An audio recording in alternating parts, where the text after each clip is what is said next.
experience. Kaya medyo talaga nalungkot talaga ako nung sinabi nila na delayed. Tapos 2 days kaming nasa hotel. Sa totoo lang yung hotel okay naman.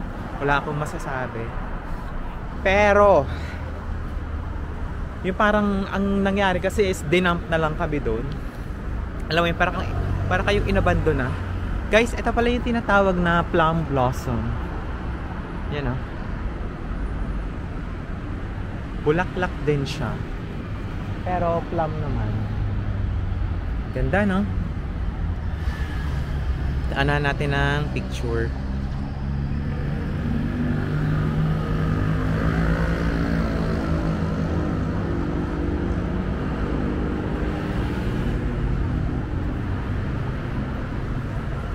Yan. Tawid tayo, guys. So, ito yung papunta sa amin. Kung saan ako nag-stay.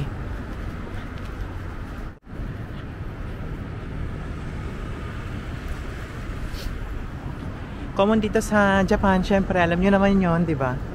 Yung tinatawag natin na vending machine.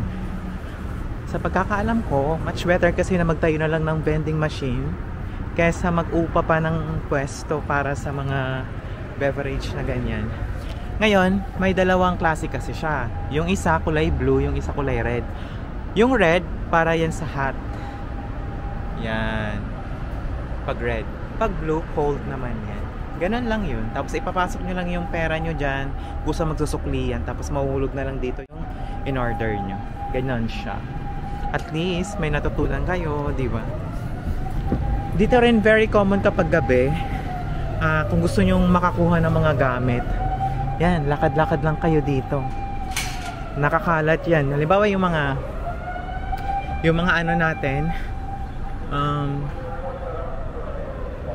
yung mga table, chairs, ganyan, gamit sa bahay. Talagang nakakalat lang siya. Going back sa vlog natin, dami kong mga chika, no? Bumalik tayo doon sa sinasabi ko sa Starline. Ngayon is day 2 ko na. Dapat talaga yung alis ko sa Pinas is 18. However, dahil nga sa delay ng 2 days and 12 hours, kaya medyo napatagal. Dapat magstay ako ng 28 days. Kaso nga lang dahil sa 2 days na nasayang, ay, 26 days na lang. So, starting today, 25 days na lang. Diba? Nakakalungkot lang. Pero, it is what it is. Well, thankful na din ako kasi nga, maganda na yung nalaman nila yung problema before mag-board yung plane. Kesa naman nandun na kami sa Himpapawid at doon nagkaroon ng technical problem, di ba? Magugulat ka na lang, tumatagos ka na talaga sa pinto. Kaya mas well, sa safety din naman. Pero yesterday kasi nagkaroon kasi ng flight na 9 AM. Tapos di man na kami sinabihan ng mga staff about doon sa 9 AM na alis ng eroplano. Well, para kaming iniwan talaga. Yun lang yung medyo hindi maganda. Yun lang yung hindi ko magandang experience. Yung iniwan ka na lang bigla doon sa hotel. Wala na silang pakialam. Akala siguro nila dahil nasa hotel ka, wala ka ng reklamo, parang nag-i-enjoy ka. For me, hindi. Mas maganda pa rin na parang pinapakita ninyo yung care nyo sa mga passengers ninyo. Ganon. So, marami na naman tayong chika mga sis. Ito. Ay, nako. Meron dito isang school tsaka mahabang cherry blossom trees. Pero, I think it will take 1 to 2 weeks para mag full bloom siya.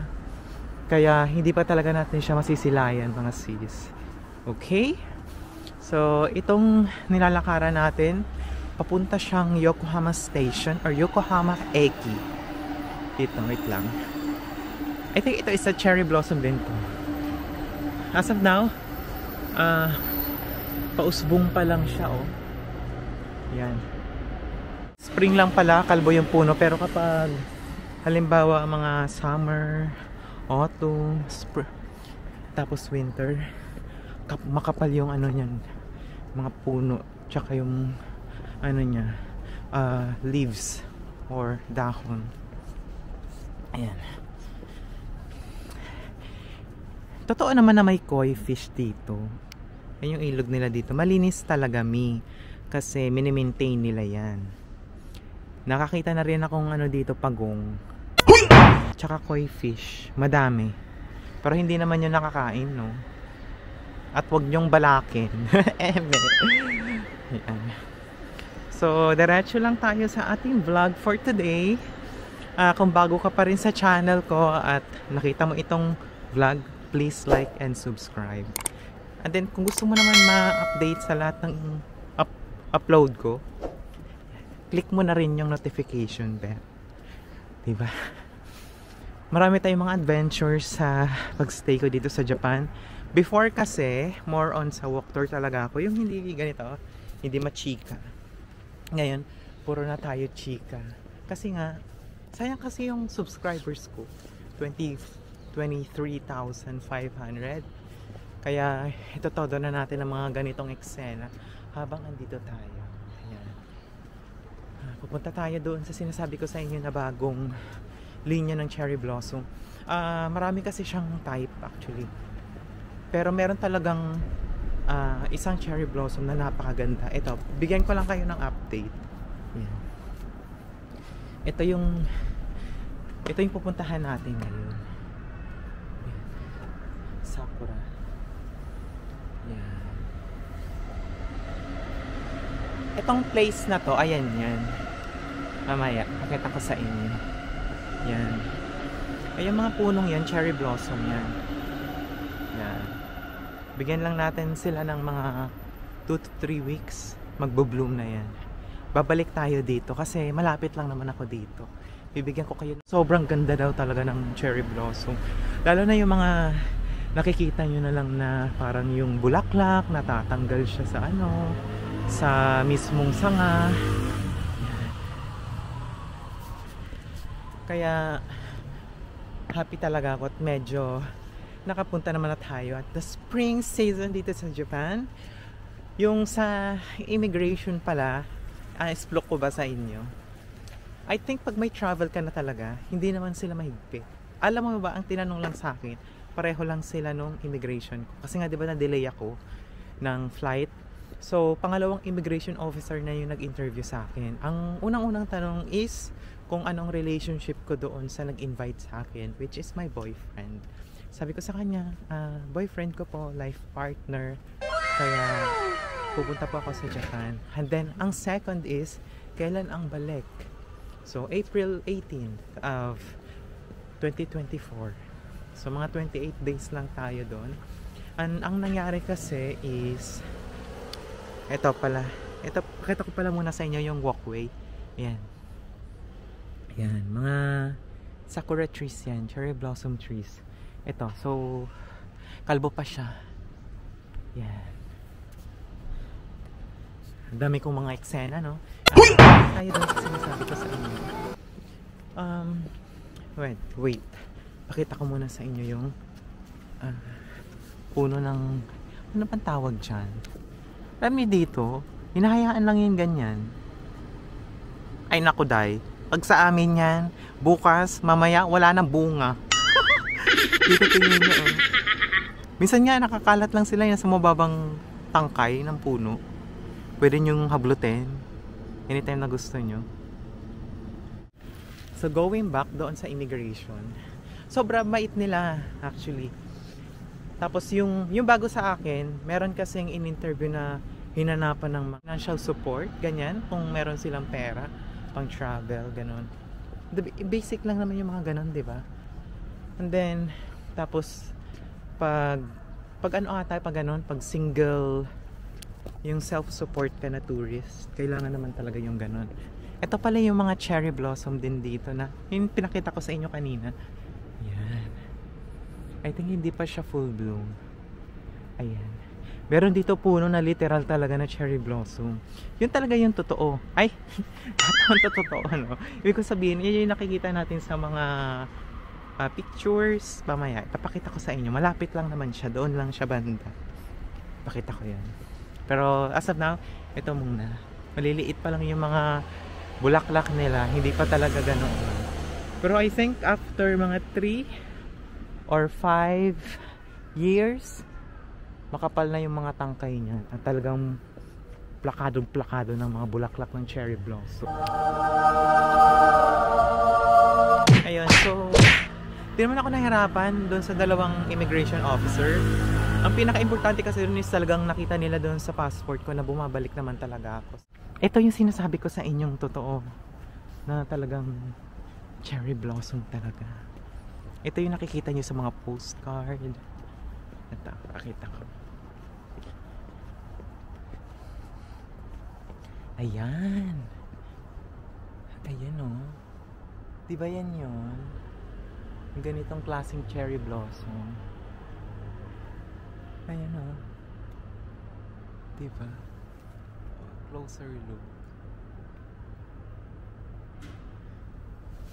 Ayan. Diba? Ang ganda niya.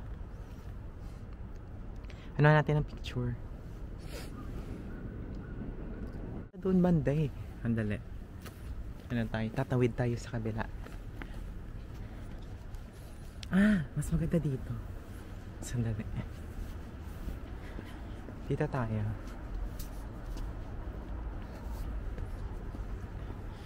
Going back doon sa pinag-uusapan natin regarding doon sa immigration. Sobrang bait. May tip din ako sa inyo. First, kapag halimbawa nakikita nyo na kayo na yung susunod, pag-approach nyo, batiin nyo sila kung umaga, good morning, tanghali, good afternoon, paggabi, good evening. Yun, kasi for me, tapos ngumiti din kayo, ganyan. Kasi yung sa akin, yun lang ginagawa ko lagi kapag time ko na, na tatatakan yung passport ko ng immigration, binabati ko talaga. Tapos confident ka lang, tsaka kalma ka lang.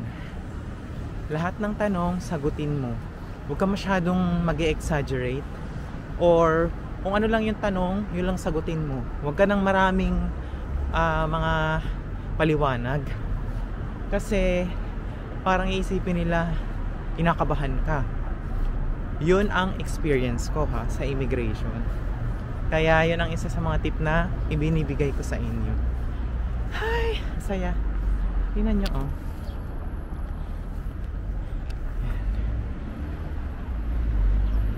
Neighborhood ko yarn.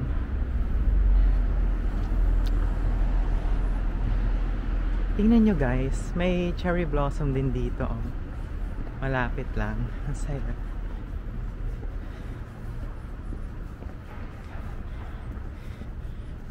Ayun, yun na nga ang sinasabi ko sa inyo, na dapat confident lang kayo at kalma lang. You know, ayan yung totoong cherry blossom me. You know,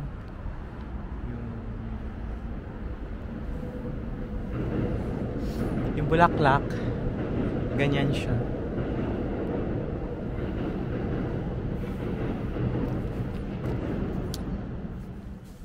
Yung pinamimigay na drinks, libre lang yan. Pwede kang kumuha. Pwede kang kumuha sa ganyan.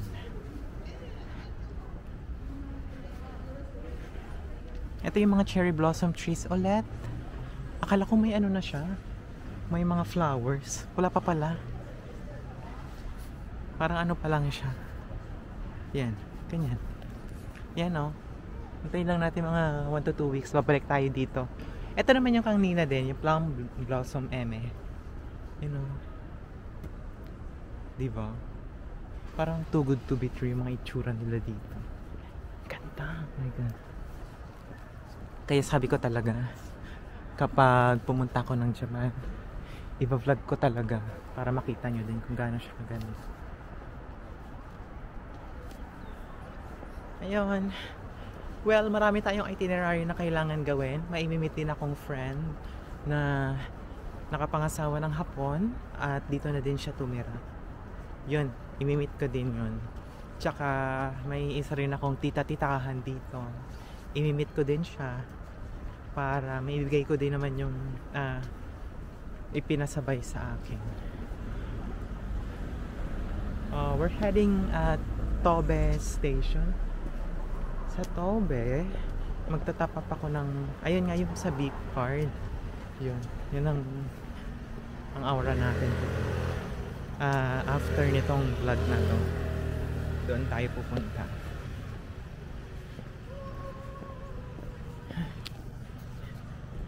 Ang weather ngayon is gloomy. It's 6 degrees. Kaya nga ang outfit ko ngayon is ganito talaga. 'Di ba? Pang winter talaga. Check natin.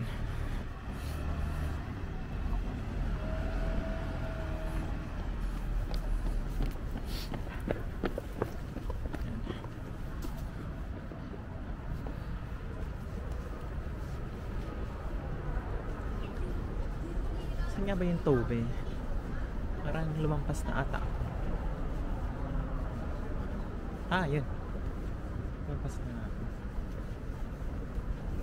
Ayun siya, Mi. Yun. Yun. Ito yung police dito.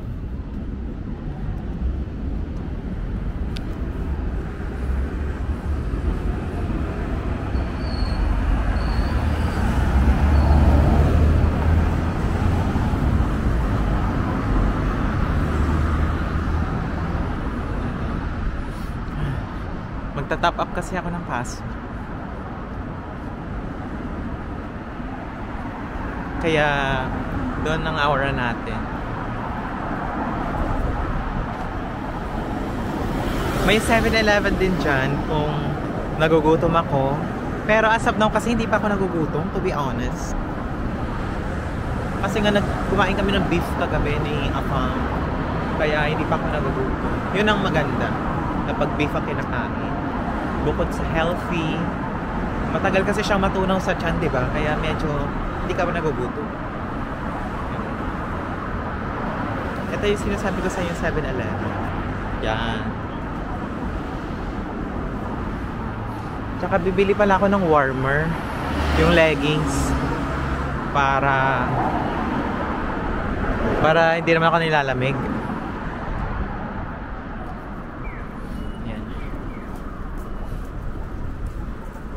Magta-top up lang tayo.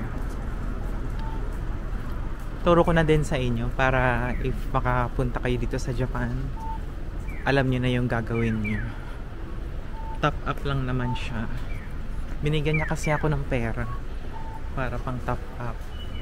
Para no need na for for top up. Hey everyone, for today's video ay tuturuan ko kayo paano kayo mag-tap ng inyong beep card or password. So pinakauna is ipapasok nyo muna yung card dito. Before that, language muna. English. Guidance will be displayed in English.